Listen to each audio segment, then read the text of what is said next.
আসসালামু আলাইকুম। আজকে আমি আপনাদের সাথে শেয়ার করব আলু দিয়ে গরু মাংসের ঝোল রেসিপি। এখানে আমি গরু মাংস নিয়ে নিয়েছি 1 কেজি পরিমাণ,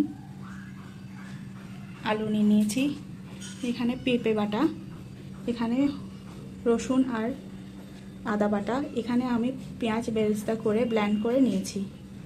চলুন রেসিপিটি শুরু করি। প্রথমে আলুতে আমি সামান্য পরিমাণ লবণ,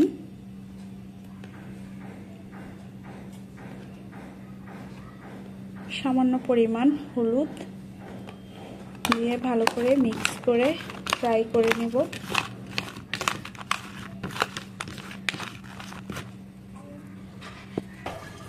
এখন আমি কড়াইতে তেল দিয়ে দিয়েছি, আলুগুলো ফ্রাই করে নিচ্ছি।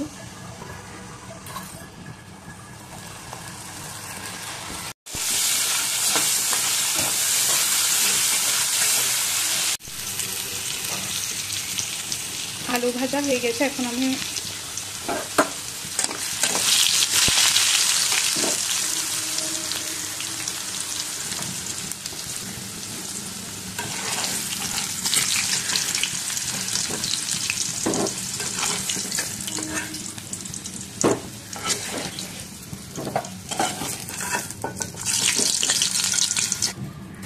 সেম কড়াইতে আমি তেজপাতা দিয়ে দিচ্ছি, গোটা মশলা দিয়ে দিচ্ছি, এলাচ, দারচিনি, লবঙ্গ আর জয়িত্রী। এর মধ্যে আমি আদা রসুন বাটাগুলো সব দিয়ে দিচ্ছি।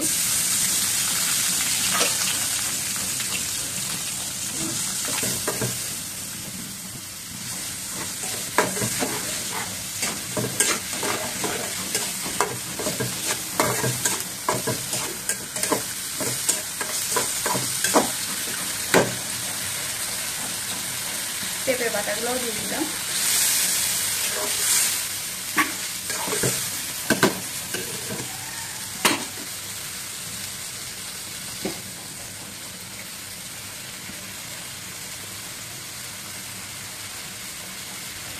এক টেবিল চামচ পরিমাণ হলুদ গুঁড়া, 3 টেবিল চামচ পরিমাণ মরিচ গুঁড়া, কারণ আমাদের বাসায় সবাই ঝাল খেতে অনেক পছন্দ করে।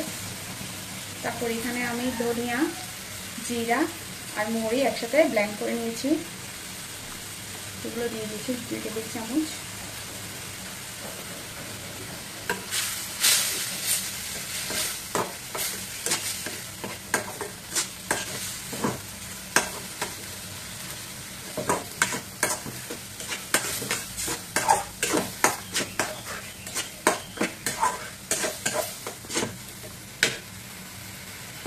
গরু মাংসে আমি তেমন তেল ইউজ করিনি,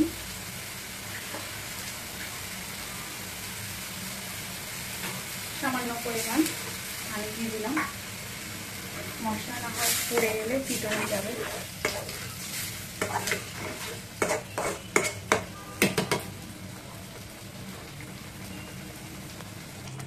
মশলা কষানো হয়ে গেছে, আমি এখন মাংসগুলো দিয়ে দিব।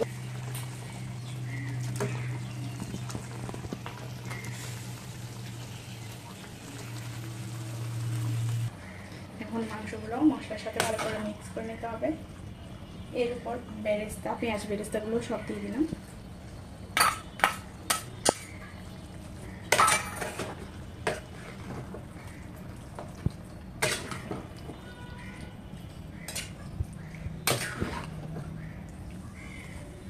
পনেরো মিনিটের মতো করে মাংস কষাতে হবে।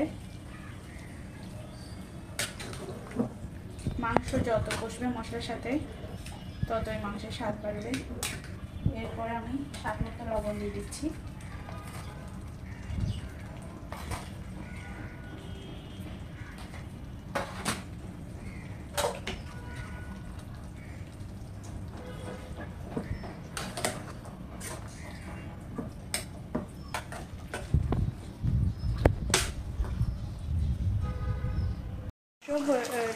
হয়ে এসেছে, এরপর আমি সামান্য পরিমাণ পানি দিয়ে আরও 5 মিনিট কষিয়ে নিয়েছি, সেদ্ধ করে নিয়েছি। এখন আমি এর মধ্যে আলুগুলো দিয়ে দিচ্ছি।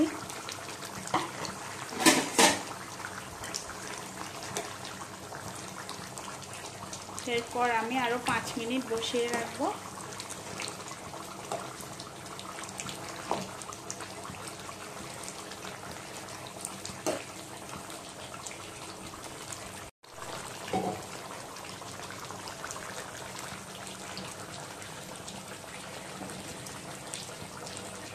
আলু দিয়ে গরু মাংসের ঝোল হয়ে গেছে। এখন এর মধ্যে আমি সামান্য পরিমাণ গরম মশলা দিয়ে নামিয়ে নিব। ভিডিওটি যদি আপনাদের সবার ভালো লাগে তাহলে লাইক করবেন, আমার চ্যানেলটি সাবস্ক্রাইব করবেন, ভিডিওটিতে একটি শেয়ার দিবেন। আল্লাহ হাফেজ।